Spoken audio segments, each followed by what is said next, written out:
Shalom Bapak Ibu, Saudara-saudara sekalian yang ada di BPS. Selamat siang semuanya, ada 1.500 yang ada di sini, luar biasa. Shalom untuk kita semua. Juga untuk Bapak Ibu yang mengikuti ibadah ini via Zoom atau menyaksikan juga di YouTube ya. Sebelum ibadah dimulai, saya mohon kesediaan Bapak Ibu semua untuk memute yang di rumah supaya kita boleh beribadah dengan kusuk. Dan untuk yang di sini boleh aplikasi Zoom-nya dinonaktifin aja supaya kita lebih kusuk juga mengikuti ibadah. Mari kita berdoa sebelum kita memulai ibadah hari ini. Mengucap syukur Tuhan untuk setiap perlindungan-Mu Tuhan, untuk setiap penyertaan-Mu di dalam kehidupan kami. Terima kasih karena kasih-Mu yang tidak berkesudahan Tuhan. Terima kasih kalau hari ini kami boleh kembali berkumpul untuk beribadah pada Jumat hari ini Tuhan. Kiranya Kau yang mau berkati setiap kami yang mengikuti ibadah ini Tuhan. Berkati kami yang di sini, sucikan hati dan kuduskan ruangan ini. Juga untuk saudara-saudara kami, Bapak Ibu yang mengikuti via Zoom maupun YouTube, kiranya Kau juga mau berkati jaringan yang digunakan, supaya kami boleh beribadah dengan baik, dan kami boleh mendengarkan firman-Mu Tuhan, dan boleh melaksanakannya ke dalam kehidupan kami Tuhan. Kami mau serahkan Tuhan ibadah ini ke dalam satu nama, Tuhan Yesus Kristus. Di dalam nama Tuhan Yesus Kristus kami sudah berdoa dan mengucap syukur, haleluya, amin. Tidak terasa ya Bapak Ibu sekalian, kita sudah setengah tahun melewati tahun 2020 ini yang sangat spesial ya menurut saya dan menurut kita semua juga ya. Tuhan mengizinkan sesuatu yang besar terjadi di sejarah kehidupan umat manusia gitu. Mungkin masa-masa sekarang, musim-musim yang kita lalui sekarang itu membuat segala sesuatunya itu seperti tidak pasti gitu ke depannya. Tetapi satu hal yang pasti adalah penyertaan Tuhan yang tidak pernah berakhir di dalam hidup kita dan selalu bisa kita rasakan setiap hari. Oleh karena itu Bapak Ibu, saya mau ajak kita semua di sini dan di rumah, di tempat masing-masing untuk menyanyikan satu pujian, So Wonderful.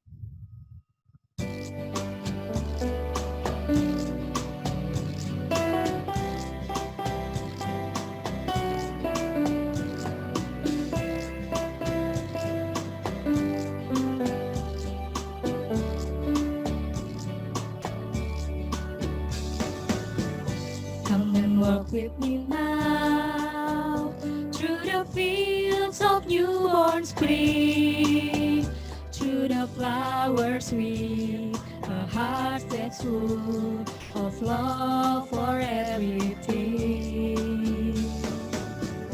Come and walk with me now, let the rains of blessings flow, each and everything more beautiful, since we have found the Lord. His love is so wonderful.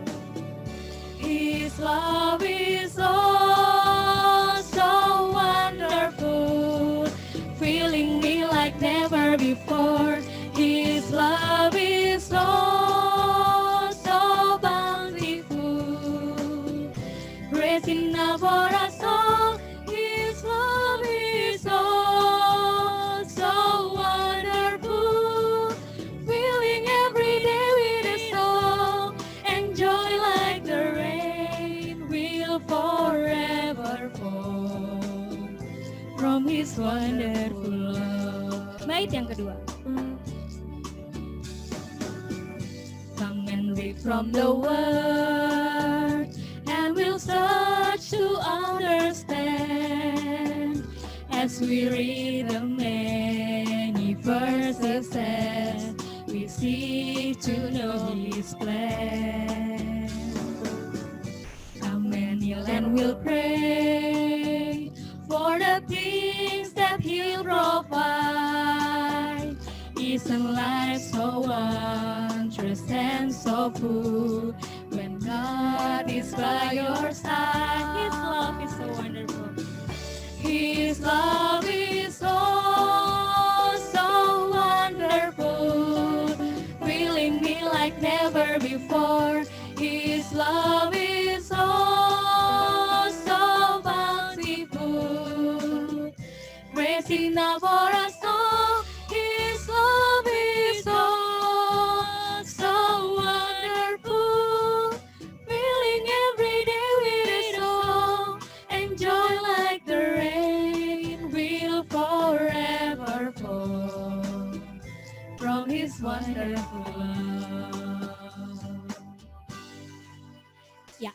tema kita hari ini adalah kasih untuk lingkungan. Kalau kita menilik ke belakang di tahun 2019, kira-kira berita apa yang paling sering muncul terkait dengan lingkungan ini Bapak Ibu?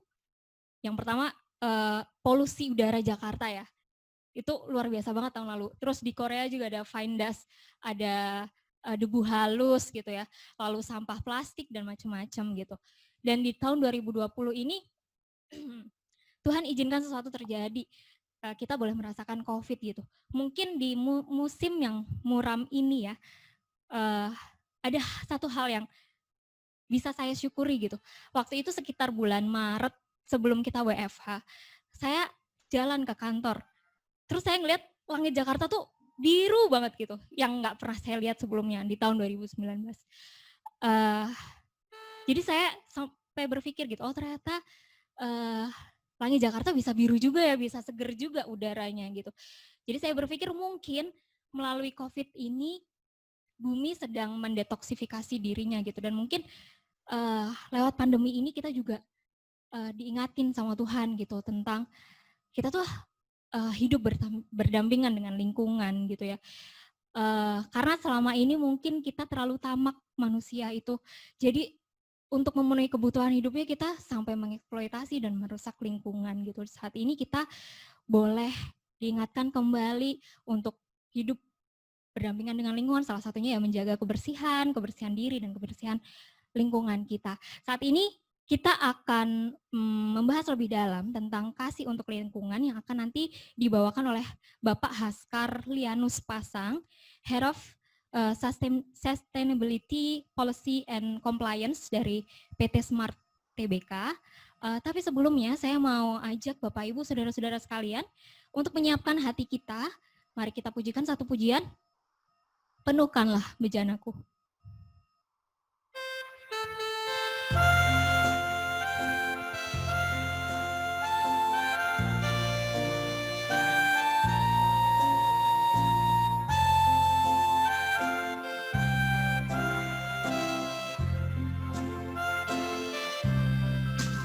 Ku datang dan ku bersujud di hadapanmu, ku rasakan indah hadiratmu.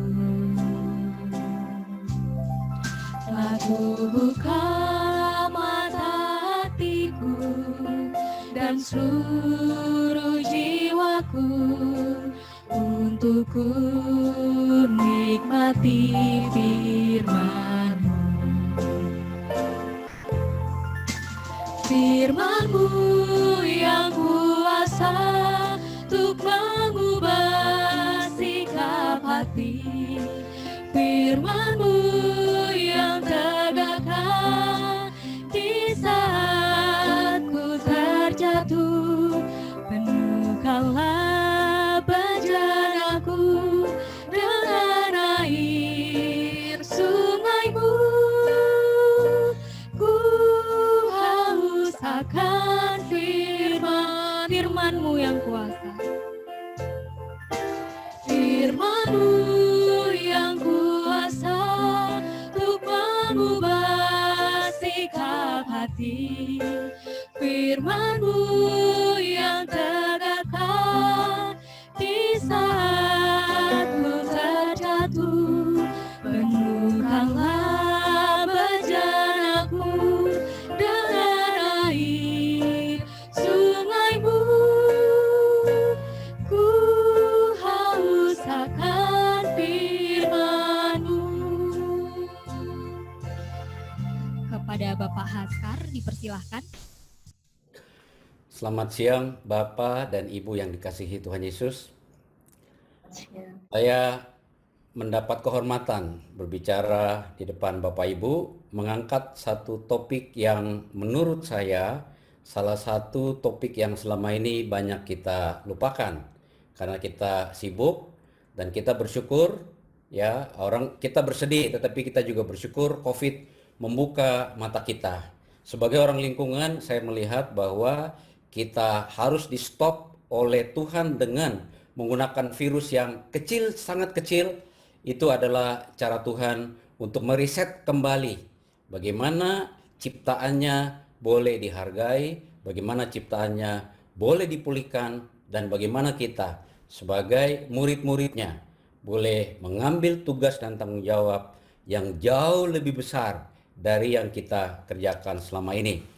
Ya, Bapak dan Ibu sekalian, sebelum mulai mungkin perkenalkan sedikit, tadi sudah diperkenalkan. Saya bekerja di Sinarmas, bersyukur diberi kepercayaan oleh owner Sinarmas untuk bertanggung jawab terhadap kebijakan dan juga kepatuhan dari perusahaan terhadap peraturan, standar-standar sertifikasi, safety, dan juga memastikan bagaimana penjualan Sinarmas di pasar itu bisa berjalan dengan memastikan kepatuhan terhadap lingkungan. Jadi ada satu posisi yang Tuhan tempatkan untuk berkontribusi dari proses agribisnis dan food di Sinarmas.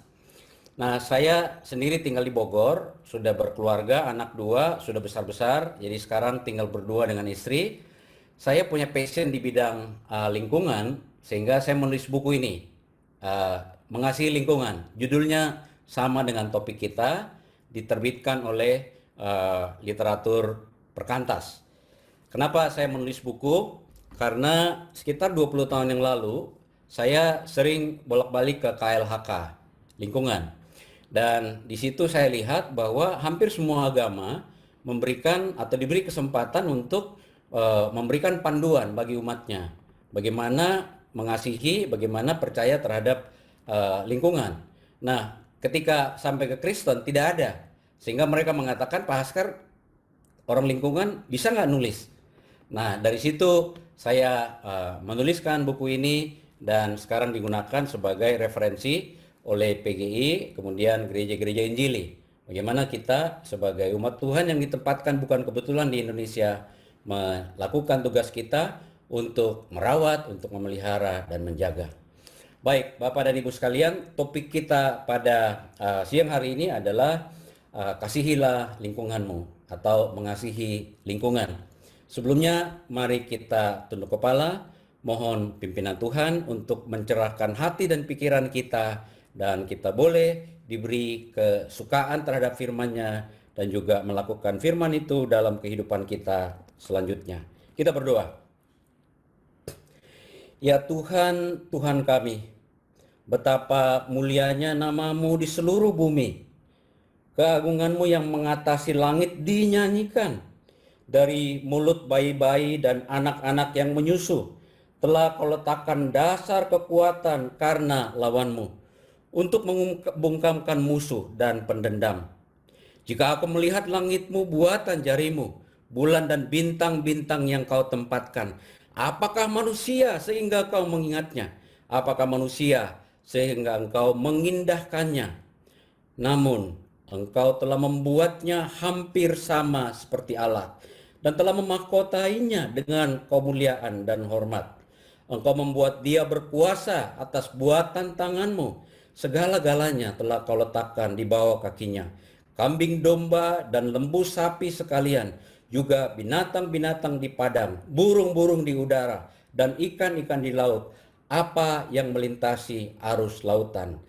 Ya Tuhan, Tuhan kami, betapa mulianya nama-Mu di seluruh bumi. Itulah doa kami Tuhan, bahwa kami tidak apa-apanya, namun Engkau begitu mengasihi kami. Engkau mempercayakan kepada kami untuk menjaga, merawat lingkungan yang telah Engkau cipta dengan begitu baik. Pada siang hari ini, kami anak-anak-Mu yang duduk di kaki-Mu, dengarkan doa kami.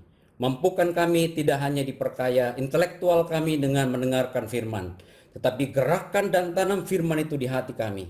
Sehingga setelah ibadah ini, kami boleh pulang dengan satu visi yang baru dan disegarkan, bahwa kami ciptaan-Mu dan dipercaya untuk mengelola, memelihara ciptaan yang Engkau sendiri miliki. Di dalam Kristus Yesus, Tuhan yang sudah hadir dan hendak mengajar setiap kami pada siang hari ini, kami naikkan doa dan syukur ini kepada Tuhan Allah Bapa di surga. Amin.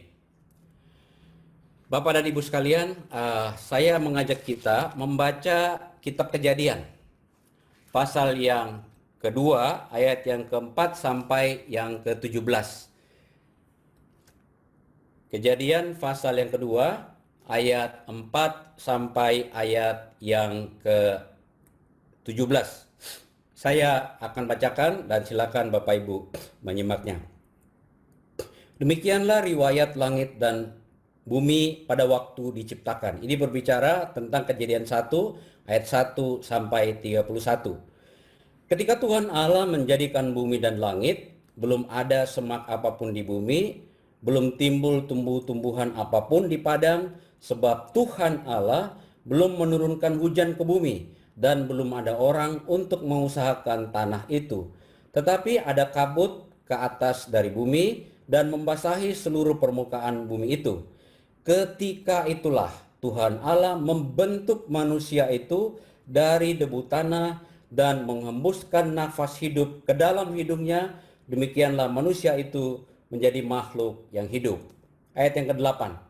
Selanjutnya Tuhan Allah membuat taman di Eden di sebelah timur. Disitulah ditempatkannya manusia yang dibentuknya itu. Lalu Tuhan Allah menumbuhkan berbagai-bagai pohon dari bumi yang menarik dan yang baik untuk dimakan buahnya, dan pohon kehidupan di tengah-tengah taman itu, serta pohon pengetahuan tentang yang baik dan yang jahat. Ada suatu sungai mengalir dari Eden untuk membasahi taman itu, dan dari situ sungai itu terbagi menjadi 4 cabang.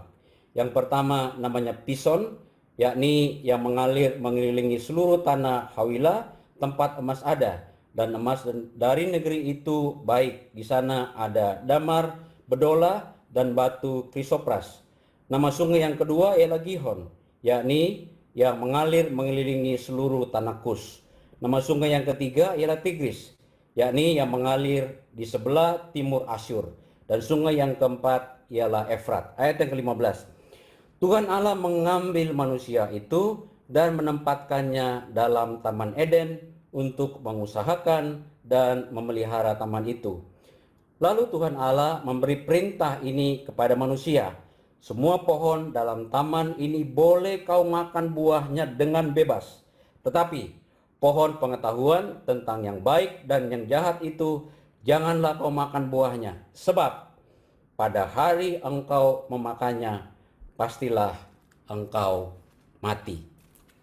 Bapak dan Ibu sekalian, dari nats yang kita baca, kita akan melihat 3 hal. Yang pertama, siapa diri kita. Yang kedua, di mana kita tinggal, rumah kita atau taman yang diberikan oleh Tuhan. Dan yang ketiga, apa tujuan hidup kita di dalam dunia ini. Minta tolong di-share slide-nya. Baik, Bapak dan Ibu sekalian, mari kita lihat yang pertama. Saya beri subjudul, dibentuk dari tanah dan diberi nafas oleh Tuhan. Kita lihat dari ayat yang keempat sampai ayat yang ketujuh. Nah, Bapak dan Ibu sekalian, kalau Bapak dan Ibu perhatikan dari Kejadian 1, ayat 1 sampai 31, di situ kita melihat bahwa kata yang muncul merujuk kepada Allah adalah Allah, atau bahasa Inggrisnya God. Nah, di dalam Kejadian pasal 2 ada peralihan yang begitu nyata dari Allah menjadi Tuhan Allah atau Lord. Di sini kita melihat bahwa penulis kitab Kejadian merujuk kepada nama pribadi Allah Yahweh yang jarang disebutkan. Karena begitu hormatnya mereka kepada Tuhan, nama Tuhan atau Yahweh, nama pribadinya diganti dengan Allah. Tetapi karena fokus Tuhan berbeda pada pasal yang kedua ini, maka nama Allah, yaitu Tuhan Allah, itu digunakan di pasal yang kedua. Kenapa itu terjadi? Karena perubahan perspektif. Kalau di Kejadian 1 kita baca, Allah mencipta, Allah berkata jadilah, Allah berkata jadilah. Tapi ketika masuk pada penciptaan manusia, ya fokusnya pada manusia, berbeda sekali prosesnya.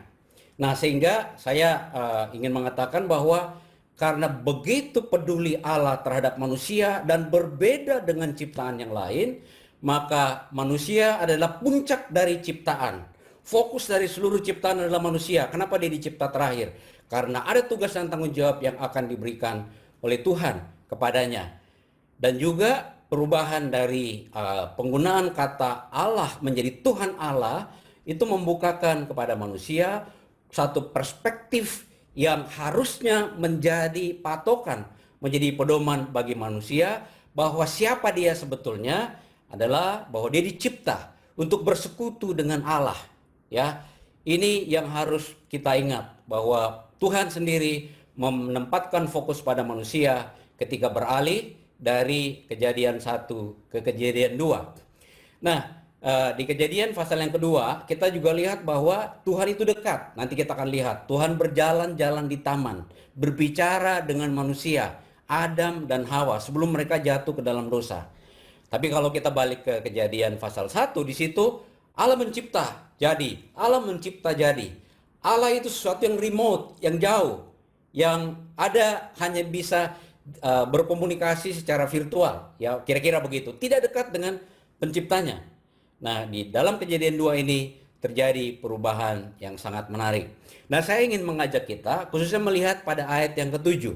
Di situ dikatakan ayat yang ke-7, ketika itulah Tuhan Allah membentuk. Jadi kata yang dibentuk, membentuk, form, bukan mencipta. Nah, kata bentuk ini itu kalau kita ingat seorang tukang periuk yang ahli. Ketika dia ingin membentuk satu periuk, maka dia akan mendesain, dia akan menyiapkan tanahnya, dia akan membuat pola dan mengikuti pola itu sehingga menjadi satu periuk yang indah. Nah, Tuhan Allah kira-kira seperti itu, bahwa untuk memudahkan kita membayangkan, untuk membentuk manusia, Allah sendiri terlibat langsung di dalamnya.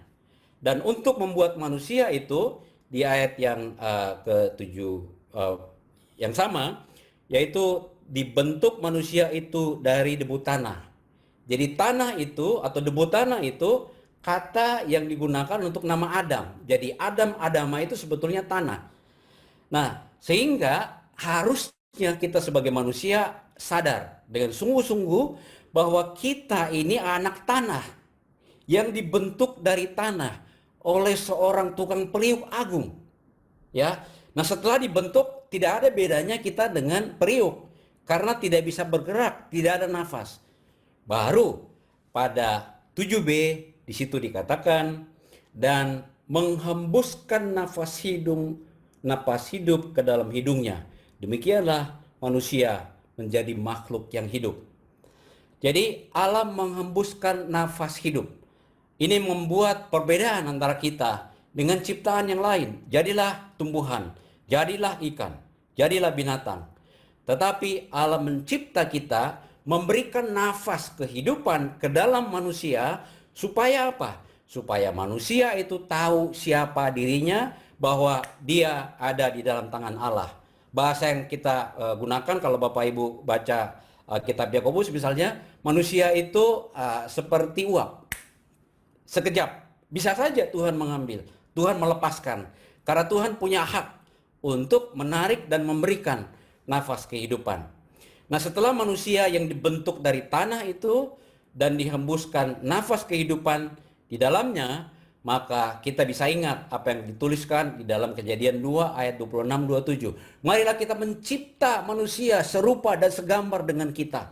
Kemudian laki-laki dan perempuan dicipta segambar dengan Allah. Bapak dan Ibu sekalian, dengan ayat 7a dan 7b ini kita diberikan satu pemahaman bahwa kita seharusnya memiliki kesadaran diri yang benar. Siapa kita? Kita adalah makhluk yang fana dari tanah. Ya, kita adalah anak tanah. Tetapi kita begitu dihargai seperti Mazmur pasal 8 yang tadi saya bacakan sebagai doa kita. Yang fana itu dijadikan mulia. Karena apa? Karena Tuhan memberi nafas hidup baginya. Karena nafas hidup itu yang diberikan datangnya dari Tuhan, maka harusnya hidup ini kita hargai dan mensyukuri dan terus mensyukuri. Terima kasih Tuhan, saya yang dibuat dari tanah ini menjadi berarti, menjadi cakep, menjadi ganteng, menjadi cantik, dipakai oleh Tuhan. Karena diberi nafas hidup oleh Tuhan. Karena kita tahu bahwa hidup kita itu dari Tuhan, maka harusnya setiap kita diberikan kesempatan untuk menjalani hidup yang benar dan bertanggung jawab. Ada pertanyaan menarik dari pemuda yang kami layani di gereja, karena ketika pandemi ini berlangsung, kami menggerakkan ibadah secara online, persekutuan online, pemuridan online. Kemudian muncul permintaan untuk membahas tema new identity terkait dengan new normal. Kelihatannya anak-anak berpikir bahwa ketika kita masuk dunia normal nanti, maka ada identitas baru yang harusnya kita miliki supaya kita bisa bergaul, supaya kita bisa efektif dipakai oleh Tuhan. Ternyata setelah kita diskusikan, anak-anak sendiri belum melihat dan menemukan bahwa kita adalah makhluk yang fana, yang diberi identitas oleh Tuhan, yaitu sebagai ciptaan Tuhan atau makhluk yang hidup, karena Tuhan sendiri memberi nafas di dalam diri kita masing-masing. Jadi Bapak dan Ibu sekalian, mari kita kembali melihat diri kita, siapa kita, ya, bahwa kita adalah makhluk yang fana, tetapi diberi kesempatan untuk bekerja. Bapak dan Ibu diberi kesempatan bekerja di BPS, di pusat. Tadi saya lihat dari Sulut, dari Sumsel, saya diberi kesempatan untuk bekerja di Sinarmas. Itu ada maksud Tuhan di dalamnya, bukan karena otak kita, bukan karena kemampuan statistik kita, bukan karena studi saya yang tinggi, kita diberi kesempatan. Tetapi kita yang fana ini dipilih dan digunakan oleh Tuhan untuk satu maksud. Supaya apa? Pertama-tama, kita menjalani hidup yang benar dan bertanggung jawab. Dan itu semua harus kita pertanggungjawabkan kepada Dia, Tuhan Allah, yang memberikan nafas hidup sehingga kita bisa bergerak, kita bisa bersekutu, kita bisa melayani. Ini yang pertama dari ayat 2, ayat 4 sampai ayat yang ke-7. Mari kita bergerak ke poin yang kedua. Setelah dibentuk dari tanah dan diberi nafas hidup oleh Tuhan, Tuhan yang begitu mengasihi ciptaan yang indah itu tidak ditaruh dan dibiarkan silakan kamu cari makan sendiri, cari tempat tinggal sendiri, dan seterusnya. Saya waktu membaca teks ini ayat 8 sampai 14, saya cemburu sama Adam dan Hawa. Bapaknya di surga kasih taman, tempat tinggal yang indah, yang belum pernah kita bayangkan seperti apa. Saya cemburu karena papa saya tidak memberikan hal yang seperti itu. Tapi Bapa di surga menjamin dan memberikan yang terbaik. Nah, kita perhatikan ayat 8 sampai ayat yang ke-9. Tuhan Allah membuat taman. Jadi karena begitu pedulinya terhadap ciptaan yang indah itu, maka dibuatkan taman. Tapi taman itu karena Tuhan yang buat, itu milik Tuhan. Nah, Taman Eden itu kalau kita lihat padanannya seperti surga. Yang sering kita dengar kata Firdaus. Makanya ada orang memberikan nama anaknya Firdaus supaya seindah Firdaus hidupnya, ya, perangainya, tingkah lakunya. Tapi intinya bahwa Taman Eden itu satu tempat untuk tinggal, untuk hidup. Bahkan kalau saya boleh katakan tempat terbaik yang pernah ada di dunia. Sayangnya kita tidak tahu di mana tempat itu, walaupun beberapa ahli teologi, ahli sejarah mengatakan ada di sekitar Irak pada saat ini berdasarkan sungai yang masih ada, sungai Tigris dan seterusnya. Nah, kalau saya melihat dari teks ini, kembalikan ke konteks kita, maka Taman Eden itu dalam konteks kita saat ini adalah seperti bumi, tempat tinggal atau rumah di mana Tuhan tempatkan kita saat ini. Tergantung kita melihatnya. Saya sendiri dan istri melihat bahwa rumah kami adalah Taman Eden yang harus dihormati, harus dihargai, tempat di mana kita memuji Tuhan, tempat di mana orang yang datang dan pergi dari rumah ini mendapatkan berkat dan melihat bahwa di dalam rumah tempat tinggal kita atau tempat kita bekerja, bumi di mana Tuhan tempatkan kita, tempat yang terbaik, tempat yang indah. Nah, untuk menunjukkan bahwa tempat itu tempat yang terbaik, maka kita lihat Tuhan menumbuhkan berbagai pohon.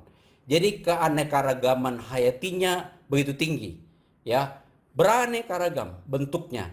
Dan itu sebetulnya adalah satu pola yang diajarkan oleh Tuhan kepada setiap kita, bahwa semakin beraneka ragam sesuatu, maka akan semakin kuat, akan semakin berkelanjutan. Saya mengikuti satu seminar, saya nggak tahu ada dari Bapak Ibu, Farming with God's Way, bertani dengan cara Tuhan. Kira-kira mengutip teks ayat ini, berbagai-bagai pohon ditempatkan oleh Tuhan. Karena keanekaragaman hayati itu, pohon dan tumbuh-tumbuhan itu saling mendukung satu dengan yang lain. Ada yang tinggi tahan matahari, ada yang tidak tahan matahari, ada yang sama sekali tidak boleh kena matahari. Itu adalah kekuatan. Dan ini yang harusnya kita perhatikan Bapak dan Ibu sekalian. Ini menarik karena ciptaan itu enak untuk dilihat dan cukup memenuhi kebutuhan manusia. Jadi taman itu adalah taman yang terbaik karena enak dilihat dan memenuhi kebutuhan manusia. Nah, di ayat yang ke-10 sampai 14 kita perhatikan di situ dijelaskan bahwa ada suatu sungai yang mengalir dari Taman Eden. Sungainya tidak disebutkan, cabangnya 4 disebutkan. Nah, kalau kita lihat peta, maka anak-anak sungai itu mengalir ke berbagai daerah. Ada satu penafsir yang mengatakan bahwa 4 cabang dari sungai itu sebetulnya melukiskan bahwa dari taman yang menjadi sumber kehidupan, karena air di dalam Alkitab itu selalu berbicara mengenai sumber kehidupan atau simbol dari kehidupan. Air dari Taman Eden itu mengalir ke berbagai arah, mengalir ke seluruh dunia untuk mengalirkan kehidupan. Jadi tidak hanya secara letterlek kita tangkap bahwa mengalir ke Kus, mengalir ke macam-macam area, tetapi itu adalah simbol bahwa dari taman yang dibentuk oleh Tuhan, dibuat oleh Tuhan, yang indah dan memenuhi seluruh kebutuhan manusia, dari dalamnya mengalir aliran-aliran hidup. Nah, aplikasinya apa bagi kita? Yaitu bahwa Tuhan memberi setiap kita taman. Taman itu bisa dilihat sebagai bumi, tempat kita tinggal. Para ahli lingkungan selalu melihat bahwa kita semua hidup di planet yang sama. Kalau saya berbuat sesuatu, dampaknya ada pada manusia lain. Kita bisa persempit Taman Eden itu, Indonesia. Kita bisa persempit, saya tinggal di Bogor. Saya bisa persempit ke RT RW, ya, bisa persempit akhirnya rumah. Tetapi intinya dimanapun kita tinggal, apapun yang Tuhan percayakan sebagai tempat tinggal kita atau karir kita, kita sebetulnya tinggal di rumah milik Tuhan. Karena kita tinggal di rumah milik Tuhan yang dibuat oleh Tuhan, maka harusnya kita memiliki hubungan yang baik dengan Tuhan yang memiliki taman itu. Ada satu ilustrasi Bapak dan Ibu sekalian. Ketika saya diberi kepercayaan untuk studi lanjut, kami mengontrak satu rumah yang dimiliki oleh orang dari Timur Tengah. Dan kemudian selalu dievaluasi setiap tahun. Ketika 1 tahun kami tinggal, dievaluasi, dia bilang, kamu tidak perlu khawatir karena saya tahu bahwa kamu menjaga dan merawat rumah dan taman saya seperti kamu merawat rumah kamu sendiri. Jadi dia suka datang bolak-balik lihat bagaimana kondisi rumahnya. Jadi memang saya dan keluarga, anak-anak, istri, kita perlakukan. Mari kita perlakukan rumah ini karena inilah tempat tinggal kita selama studi. Nah, sehingga kalau hal yang sama kita gunakan, ketika Tuhan mempercayakan sesuatu, apakah rumah, ada pekerjaan, atau Indonesia menjadi visi kita, kalau hubungan kita benar dengan pencipta yang memiliki dan mempercayakan tempat tinggal itu kepada kita, maka hubungan itu atau tempat tinggal itu akan terjaga dengan baik. Ada banyak orang, termasuk orang Kristen, dengan semena-mena memanfaatkan sumber daya yang ada. Dengan semena-mena tadi dikatakan buang sampah sembarangan dan seterusnya dan seterusnya. Nah, pertanyaannya bagi kita adalah apakah bumi kecil, Taman Eden rumah kita, mengalirkan kehidupan seperti Taman Eden yang dibuat oleh Allah? Adam dan Hawa ditaruh di sana, ada 4 sungai yang mengalir dari sana. Apakah rumah tempat tinggal kita, Bapak Ibu sekalian, saya mengalirkan kehidupan ke BPS dimanapun Tuhan tempatkan kita? Apakah kehadiran kita di sana memberi warna yang berbeda, bahwa ada aliran kehidupan yang Tuhan ingin kita hadirkan di tempat di mana kita bekerja? Apakah saya yang bekerja di Sinarmas membawa berkat bagi orang-orang di Sinarmas, bagi karyawan saya, bagi siapapun yang bertemu dengan saya? Apakah dari rumah tempat tinggal yang Tuhan percayakan kita mengalirkan berkat bagi gereja, bagi masyarakat? Masa pandemi ini ada begitu banyak orang yang terdampak secara ekonomi. Inilah kesempatan bagi kita untuk menunjukkan bahwa kita mengasihi sesama kita, tidak cukup berdoa karena ada begitu banyak orang. Nah, inilah makna yang bisa kita, Bapak dan Ibu sekalian, kita lakukan. Kita dibuatkan taman oleh Tuhan. Apakah taman itu berupa rumah RRSSS, rumah berapapun ukurannya, tidak peduli, itu karena itulah yang diberikan oleh Tuhan. Mari kita syukuri semua yang diberikan oleh Tuhan dan kita berdoa, Tuhan jadikan rumah, jadikan kami yang sudah sadar bahwa kami fana tetapi diberi kehidupan oleh Tuhan, boleh mengalirkan berkat dimanapun Tuhan tempatkan kami, seperti anak sungai dari Taman Eden. Demikian Bapak Ibu. Yang kedua, dibuatkan taman oleh Tuhan supaya kita menjadi berkat. Kita pindah ke bagian yang ketiga. Setelah kita tahu bahwa kita dibentuk oleh Allah dari tanah, diberi nafas hidup, diberikan tempat tinggal yang menarik, sekarang Tuhan memberikan tujuan hidup.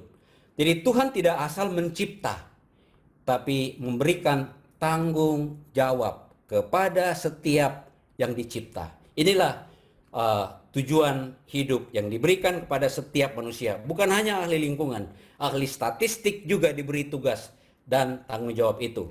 Mari kita lihat dari ayat yang ke-15. Tuhan Allah mengambil manusia itu dan menempatkannya dalam Taman Eden untuk mengusahakan dan memelihara taman itu. Ada dua kata kunci yang digunakan di sini. Yang pertama adalah mengusahakan. Nah, saya kaji ini ketika saya menulis buku dan saya mendapatkan bahwa kata mengusahakan itu searti dengan bahasa Ibrani abad. Ditarik ke bahasa Inggris work atau till. Nah, dari bahasa Ibraninya mengusahakan itu artinya melayani, menghambakan diri pada. Nah, contohnya begini. Seorang petani ketika dia punya sawah, dia tidak bisa datang ke sawahnya untuk berdiri dan memerintahkan, "Hai sawahku, akulah pemilik. Tumbuhkanlah padi dan pada bulan yang keempat saya akan datang memanen padi." Bapak dan Ibu sekalian, apakah sawahnya akan menumbuhkan padi dan pada bulan keempat ada panen yang luar biasa yang dipanen oleh si pemilik sawah itu? Tidak. Dia harus menyingsingkan lengan baju dan celana, turun mengolah tanah itu, menanam bibit, merawatnya, sehingga pada bulan yang keempat, bulan yang kelima dia bisa memanen. Itulah artinya bahwa mengusahakan bumi ini, kita dihadirkan oleh Tuhan untuk melayani bumi, melayani tanaman, melayani tumbuhan, melayani sampah, melayani apapun yang Tuhan percayakan. Karena itulah mandat kita. Mengusahakan, abad, melayani. Ya, bukan sebagai bos. Di kantor pun saya kalau datang, ya, kalau saya bisa print sendiri, saya print sendiri. Saya fotokopi sendiri. Saya ambil air, saya ambil sendiri. Karena ada servant leadership yang sudah ada di dalam diri kita. Nah, kalau kita semua yang bersekutu pada siang hari ini memiliki pola pikir bahwa saya hadir di kantor untuk melayani Tuhan, untuk menghambakan diri, betapa besarnya dampak kehadiran kita dimanapun Tuhan menempatkan kita. Yang kedua, memelihara. Memelihara dari kata Ibrani itu samar. Samar itu sama dengan ucapan pendeta ketika kita habis ibadah pada hari Minggu. Pulanglah, jadilah, terangilah, dan seterusnya. Itu sama artinya. Artinya bahwa Tuhan menempatkan kita di bumi, di rumah kita, di kantor kita untuk menjadi penjaga, untuk menjadi pelindung, untuk mempertahankan apa yang sudah diberikan oleh Tuhan. Jadi kalau kita berbicara tema kita mengasihi lingkungan atau kasihilah lingkunganmu, caranya adalah dengan kita melayani, dengan kita menjaga, dengan kita melindungi. Lingkungan itu apakah hanya tanaman, apakah hanya pohon? Tidak. Lingkungan itu adalah manusia dengan ekosistem apapun yang ada di sekitarnya. Jadi kita punya peran masing-masing Bapak dan Ibu sekalian untuk menjaga dan memelihara lingkungan yang dipercayakan oleh Tuhan. Nah, kemudian di ayat yang ke-16 dan 17, Tuhan Allah memberi kemauan bebas. Ini sangat menarik, yang paling sering kita langgar. Di situ dikatakan, lalu Tuhan Allah memberi perintah ini kepada manusia. Semua pohon dalam taman ini boleh kau makan buahnya dengan bebas. Ini teman saya bilang yang tulis ini, Tuhan ini orang Batak. Karena pakai bahasa, semua dalam taman ini boleh kau makan buahnya dengan bebas. Tetapi pohon pengetahuan tentang yang baik dan jahat itu, janganlah kau makan buahnya. Sebab pada hari engkau memakannya, pastilah engkau mati. Nah, Tuhan memberikan kemauan bebas dengan memberi tantangan kepada manusia. Pohon pengetahuan yang baik dan jahat, jangan kau makan buahnya. Nah, ada yang mengatakan bahwa Tuhan itu nggak ada kerjaan. Manusia dicobai. Udah tahu manusia kecenderungannya berbuat dosa, dikasih lagi, ya pastilah dilanggar. Tapi sebetulnya makna Tuhan memberikan tantangan itu di dalam Taman Eden yang indah itu adalah Tuhan mau Adam, ya, dan Hawa taat kepadanya. Dan ia mau supaya mereka mengikuti perintahnya. Karena kalau kita lihat ayat-ayat selanjutnya, Kejadian 1, Kejadian 2, Kejadian 3, itu semua berisi perintah Tuhan. Apa yang ingin dilakukan, apa yang harus dilakukan untuk mereka menjadi alat dan berkat. Nah, Bapak dan Ibu sekalian, dari teks 15 ayat 15 sampai 17 kita bisa melihat bahwa Tuhan sudah memberikan tujuan hidup yang benar. Kalau tujuan hidup jelas dan benar bagi kita, yaitu sebagai pelayan, sebagai penjaga, sebagai pelindung ciptaan Tuhan, termasuk sesama manusia, maka kalau itu kita mulai dari rumah, kalau itu kita mulai dari tempat kerja yang juga datangnya dari Tuhan, maka percaya, nama Tuhan akan dipermuliakan dimanapun Tuhan tempatkan kita. Yang kedua, aplikasinya adalah kita perlu menggunakan secara bebas, ya. Kemauan bebas diberikan oleh Tuhan kepada kita, tetapi kita harus bertanggung jawab. Tanggung jawab itu kuncinya adalah bagaimana kita taat kepada Tuhan. Nah, Bapak dan Ibu sekalian, saya mengkaji terkait dampak lingkungan, tadi sudah disampaikan 2018 seperti apa, 2020 seperti apa. Saya sendiri akhirnya sampai pada satu kesimpulan bahwa COVID ini adalah a wake up call, ya, panggilan Tuhan, teguran Tuhan yang keras bagi setiap kita untuk kita bertobat. Kalau selama ini kita tidak menggunakan hidup kita bertanggung jawab, sementara kita sendiri dimuliakan oleh Tuhan, tempat tinggal yang Tuhan percayakan kita tidak gunakan semaksimal mungkin untuk mengalirkan kehidupan dan berkat bagi banyak orang yang dipercayakan oleh Tuhan dalam hidup kita, maka inilah saatnya kita kembali kepada Tuhan. Ada banyak waktu yang Tuhan berikan untuk kita melakukan kontemplasi. Pada bulan Juni lalu, karena saya berkomitmen terhadap lingkungan, gereja tempat saya beribadah di GKI Bogor Baru, sudah lebih dari 10 tahun kami berkomitmen menggunakan bulan Juni sebagai bulan lingkungan. Jadi seluruh tema khotbah, diskusi itu berbicara tentang lingkungan. Kemudian istri saya datang dengan satu ide, bisakah kita semua jemaat diajak mengenal Taman Eden kecil di rumahnya masing-masing. Ternyata cukup mengagetkan. Banyak orang tidak tahu apa yang ada di rumahnya. Jenis tanaman apa, ya, interaksi antara tanaman dengan binatang, orang dengan tanaman. Nah, dengan bulan lingkungan itu saya melihat ada komitmen baru yang muncul. Bahwa kalau kita ingin bertanggung jawab terhadap apapun yang dipercayakan Tuhan, mulai dari diri sendiri, mulai dari rumah, baru kita bergerak keluar. Kalau itu kita lakukan dengan bergantung kepada Tuhan yang mencipta kita segambar dengannya, yang menghembuskan nafas hidup bagi kita, maka percaya Bapak dan Ibu sekalian, apapun posisi Bapak dan Ibu pada saat ini, di kantor, di rumah, di gereja, Tuhan akan gunakan kita secara optimal. Mengasihi lingkungan, kita mulai dari diri sendiri. Mengasihi lingkungan, mulai dari rumah kita, tempat kerja kita, mengasihi lingkungan, berarti kita menjalani tujuan hidup yang dipercayakan oleh Tuhan, yaitu melayani, menjaga, dan melindungi ciptaan itu. Terima kasih, Tuhan Yesus memberkati. Mari kita berdoa.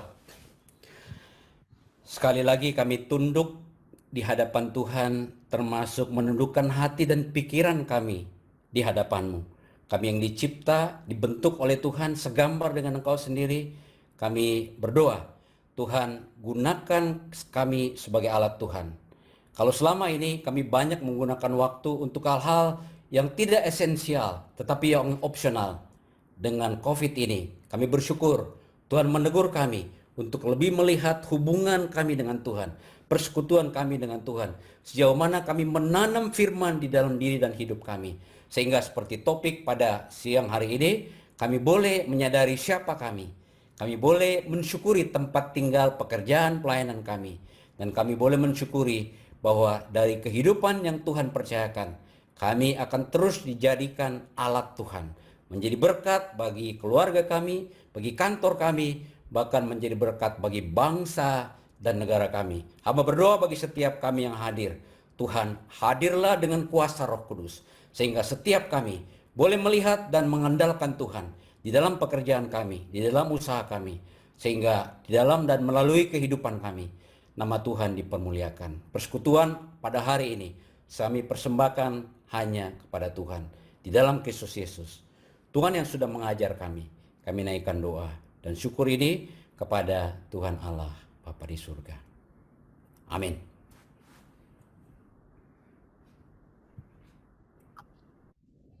Mengucap syukur untuk firman yang boleh kita dengar hari ini. Saat ini kita akan meresponi firman yang sudah boleh kita dengar dengan satu pujian, betapa kita tidak bersyukur.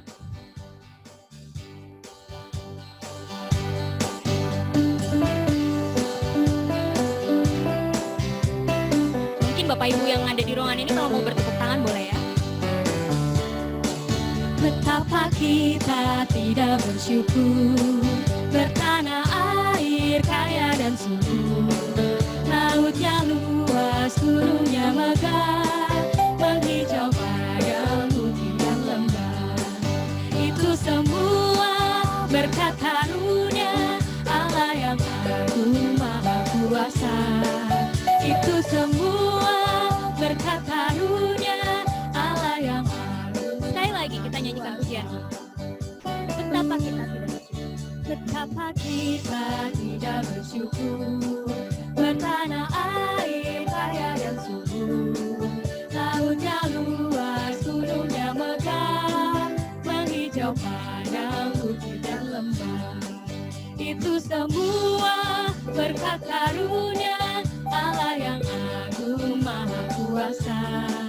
Itu semua berkat karunia Allah yang agung maha kuasa.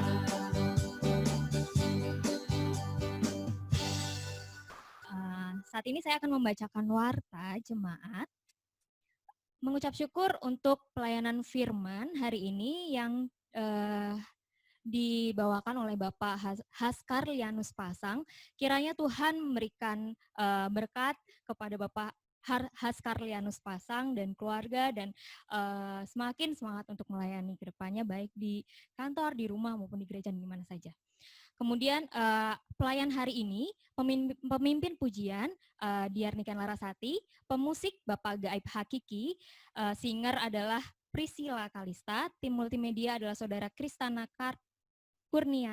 Kurnianta, dan tim perlengkapan ada Bapak David Marihot.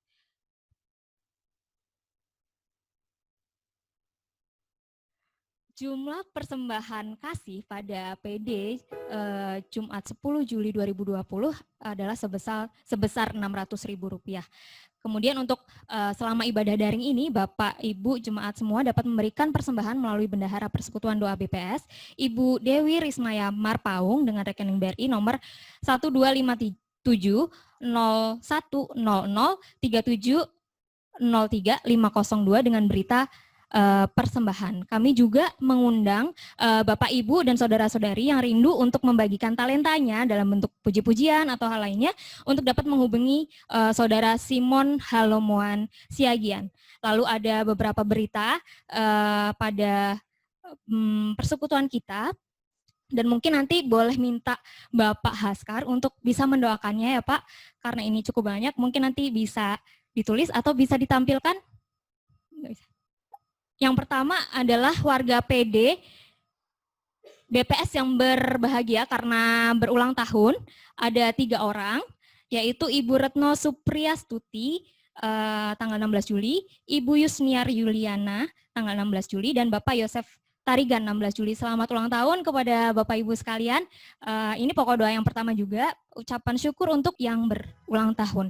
Lalu yang selanjutnya adalah berdoa bagi pemulihan kesehatan ayahanda dari Ibu Ari Anggorowati. Yang selanjutnya adalah berita duka cita. Kami mengucapkan bela sungkawa atas dipanggilnya ke rumah Bapa di surga Ibunda terkasih dari Ibu Solimah. Kiranya Tuhan yang memberikan penguatan kepada yang ditinggalkan. Kemudian berdoa juga untuk anak-anak Tuhan yang diberikan kesempatan untuk masuk ke tahapan selanjutnya, seleksi terbuka jabatan pimpinan tinggi madya dan jabatan pimpinan tinggi pratama di BPS, ada 4 orang.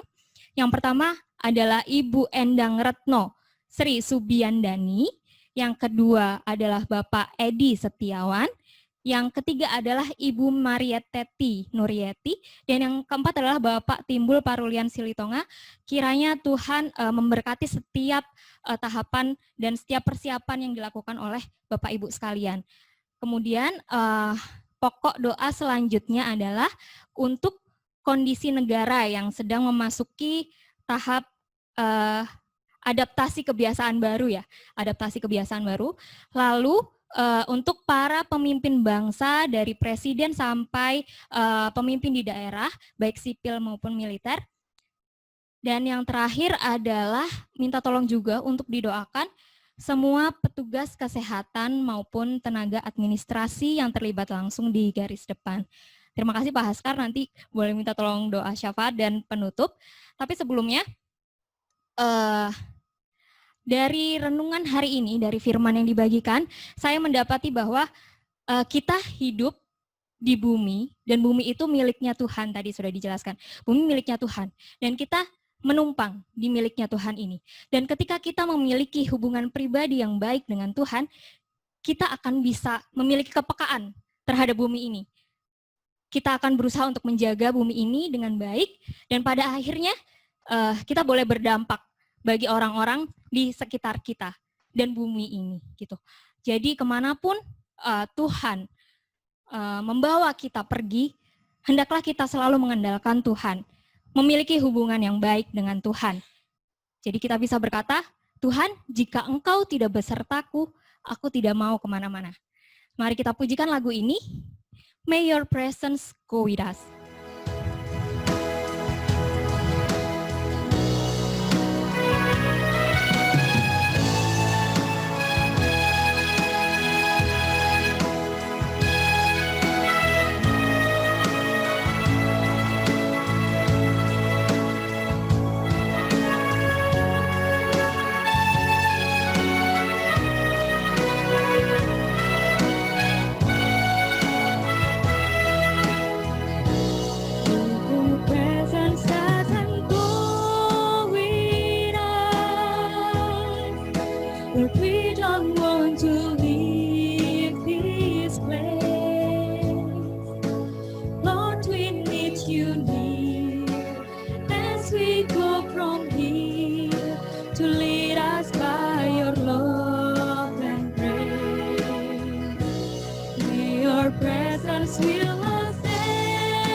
Bait yang kedua, lalu akan ditutup dengan doa oleh Bapak Haskar.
berjalanlah denganku.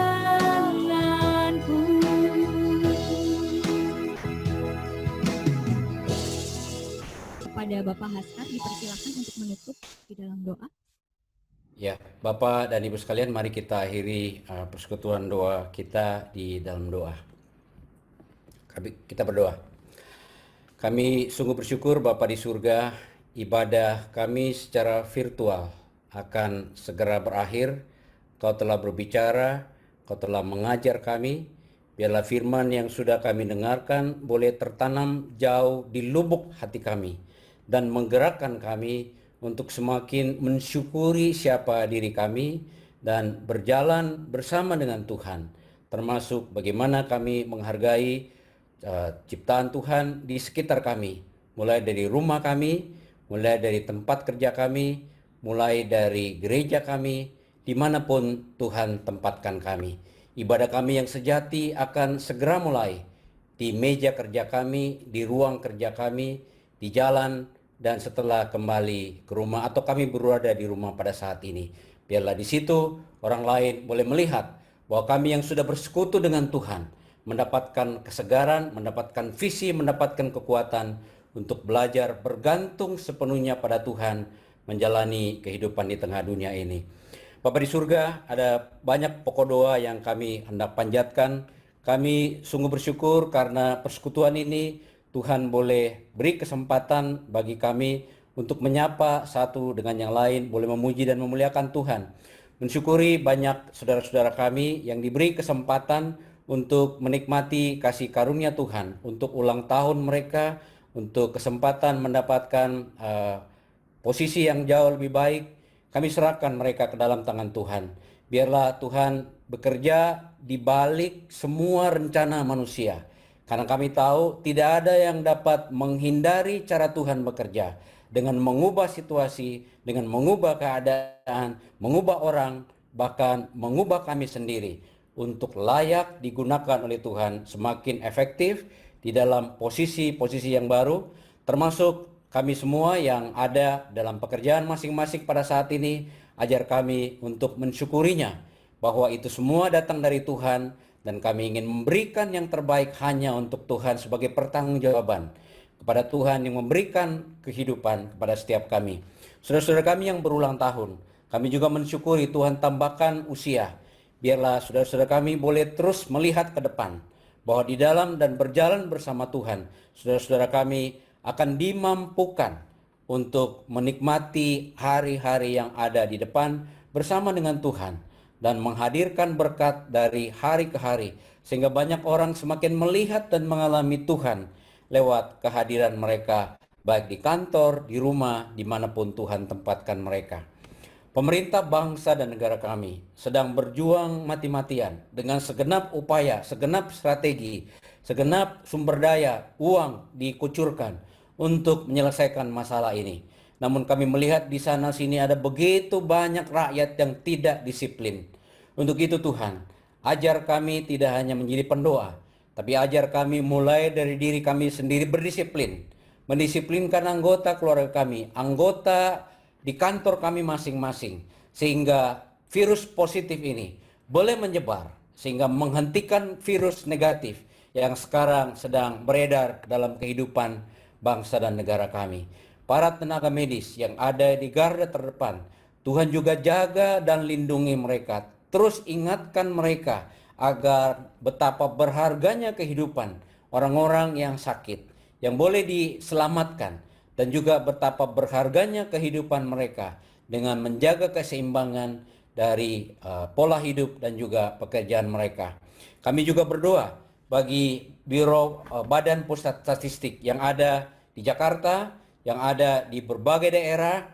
Tuhan menggunakan badan ini sebagai satu lembaga untuk menolong masyarakat melihat pertumbuhan, perkembangan, penurunan, bahkan berbagai hal di dalam kehidupan berbangsa dan bernegara. Biarlah saudara-saudara kami yang hadir dan bekerja, dan Tuhan tempatkan secara khusus di sana, boleh bekerja dengan setulus hati, hadir di sana sebagai pelayan dengan menghambakan diri, sehingga semua program yang ada boleh berjalan dengan baik, dan semua data yang ada boleh dipertanggungjawabkan sehingga bangsa ini menjadi bangsa yang melek karena melihat data dan informasi sebagai fakta untuk mengambil keputusan, sebagai fakta untuk melakukan berbagai program dan pelayanan. Terima kasih Bapak di surga. Ada banyak sekali doa yang kami catat. Biarlah Tuhan sendiri melihat, Tuhan sendiri menilik doa yang lahir dari hati kami masing-masing. Juga persembahan yang diberikan, biarlah Tuhan gunakan persembahan itu untuk makin memperluas pelayanan persekutuan doa BPS, sehingga makin banyak anak Tuhan diteguhkan, makin banyak anak Tuhan berkomitmen untuk menjadi alat Tuhan di tempat bekerja pada saat ini. Akhirnya Bapa di surga, kami hendak pulang ke dalam ibadah kami masing-masing. Biarlah Tuhan yang sama, yang sudah mengajar dan berserta kami, adalah Tuhan yang berjalan bersama kami, menggandeng tangan kami, mengurapi kami, bahkan menuliskan setiap kebenaran di dalam hati dan pikiran kami, sehingga menolong kami mengawal setiap langkah kehidupan kami, untuk kami terus menjadi seperti sungai yang mengalir dari Taman Eden, menghadirkan kehidupan, menghadirkan berkat dimanapun Tuhan tempatkan kami. Terima kasih Bapa di surga, di dalam Kristus Yesus, Tuhan dan Juru Selamat kami berdoa. Amin.